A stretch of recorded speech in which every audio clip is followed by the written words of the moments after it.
Hey guys, welcome back. This week I want to talk about resistance. So often we go through periods in our life where things aren't going the way we planned, or we're going through a difficult time, or we're going through a transition, or a relationship is not panning out to be what we thought it was going to be. And we struggle sometimes with really accepting. And when we struggle with accepting, what we're doing is we're resisting what is. We're resisting the reality. We're resisting the present moment. And so I want to talk about, number one, why we do this, but also I want to talk about how I can help you to really help yourself to start to accept what is and move through this uncomfortable space. So the first reason why we tend to resist what is because the reality, and this is just very basic, but the reality looks different than what we thought it was going to look like.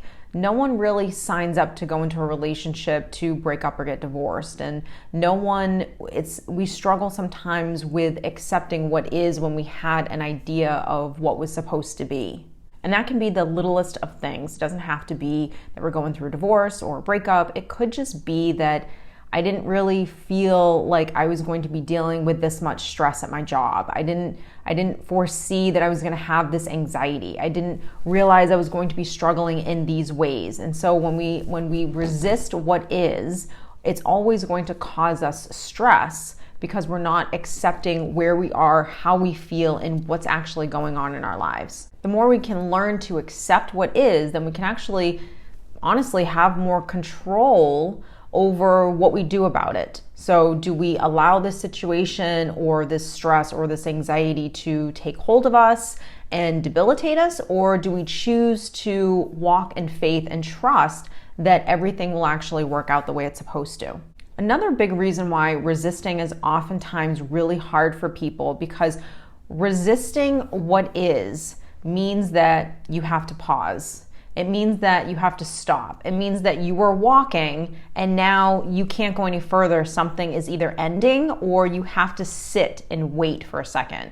So if you are sick and you just got the flu, you have to sit and pause. If you're going through a breakup, you have to sit and pause now. And when we had some momentum, when I thought I was going to go on this trip and now I have to cancel it because I'm not well, or I'm going through a divorce and that wasn't anything that I ever foresaw happening. If unfortunately, God forbid someone passes away, that these are not things that in our minds we thought were going to happen. And when they happen, we have to stop and pause for a second. And most people don't want to stop and do that. They want to continue to go at the speed that they were going at. The pausing is really where we learn faith, and it's really where we learn patience.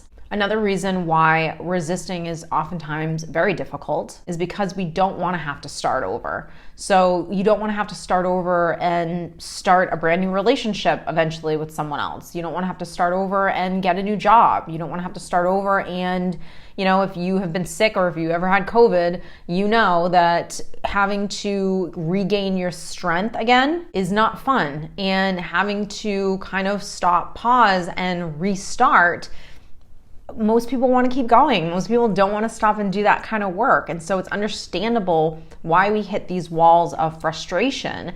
But after you hit the wall and you feel the frustration, you feel the pain, you feel the anger, you feel whatever it is that you need to feel, which are normal human emotions that you're feeling based on that kind of like projection that you had, that you thought something was going to go a certain way. But after that is said and done, what do you do? And that's really where you have free will, and you have the ability to say, do I go right or do I go left? Do I feed these stories and have them take me down this rabbit hole, or do I step into more faith and trust that even though I'm in pain right now, even though I have to start over, even though I feel weak right now, that this too shall pass and that the sun's going to shine again? That's not wishful thinking. That actually is the reality of life. Nothing is permanent. Nothing is going to stay forever. So no matter how much pain you're in or a situation that doesn't seem fun, ideal, it's important to remember and remind yourself constantly while you are pausing and kind of waiting patiently, or waiting and having to start starting again and getting that momentum going, that you remind yourself that this too shall pass, that you're not going to stay here forever.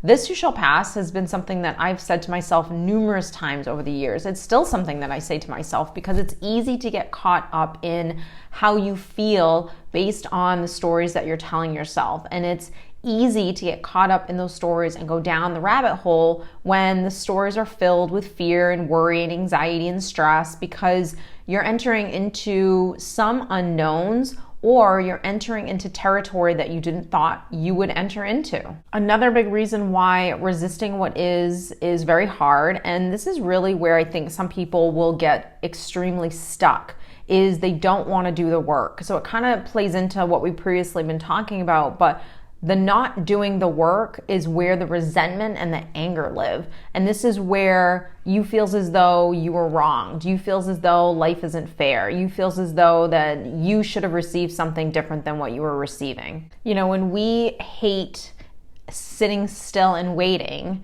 which for me personally is not fun. I don't enjoy sitting still. Learning patience has been a lifelong lesson for me.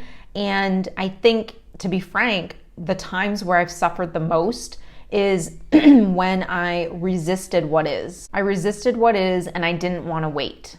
And this is where you kind of have to like throw your hands up and say, there's only so much control that I have in life. And there are times where I have to just let life guide me and lead, and I have to take a back seat. I have to allow what's happening to happen and settle into it. Rather than fighting against the wave, it's kind of like learning how to just like go with the tides. And it's a practice. It's not something that we at times easily can do. There are certain things in life that will happen where we can flow really easily and we accept it easier and we can just go with it. And then there are other times where, for whatever the reasons are, and we don't need to know exactly what those reasons are, there are just times in our life that are just harder than others. When you're a person that loves control, having to face the reality of a situation or where you're at in life sometimes causes you to feel out of control. And I think while there's only so much control that we can have in life, I will say that you have control over one thing, and that's going to be your outlook on where you are. So again, I go back to this too shall pass. I go back to this is just a moment in time. I go back to this isn't meant to stay, it's meant to pass.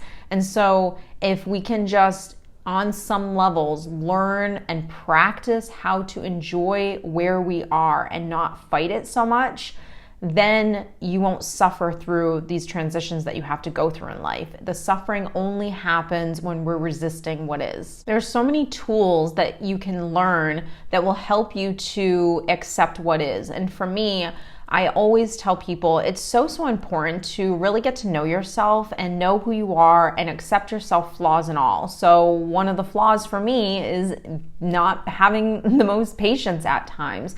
And not that I'm going to accept that, I'm always going to try to work hard at it, but I have to know where are my strengths and where are my weaknesses. And I have to fully accept me for who I am. And I have to learn how to take the best care of myself. So is it feeding your mind? Is it, for me, working out is 100% a thing that definitely helps me with dealing with stress, frustration, anything. I think just learning how to take care of yourself so you can settle into what is self-parenting, to me, is the ultimate thing, but it's not the only thing. It's a mixture of a bunch of little things that you do every single day to just enjoy the day as best you can and not try to make today look like anything different than what it is.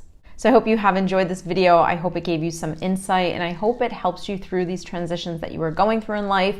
I think sometimes when we look at the new year, we're oftentimes super hopeful, and I hope this video has helped you be hopeful because, not everyone is starting off the year on the best note.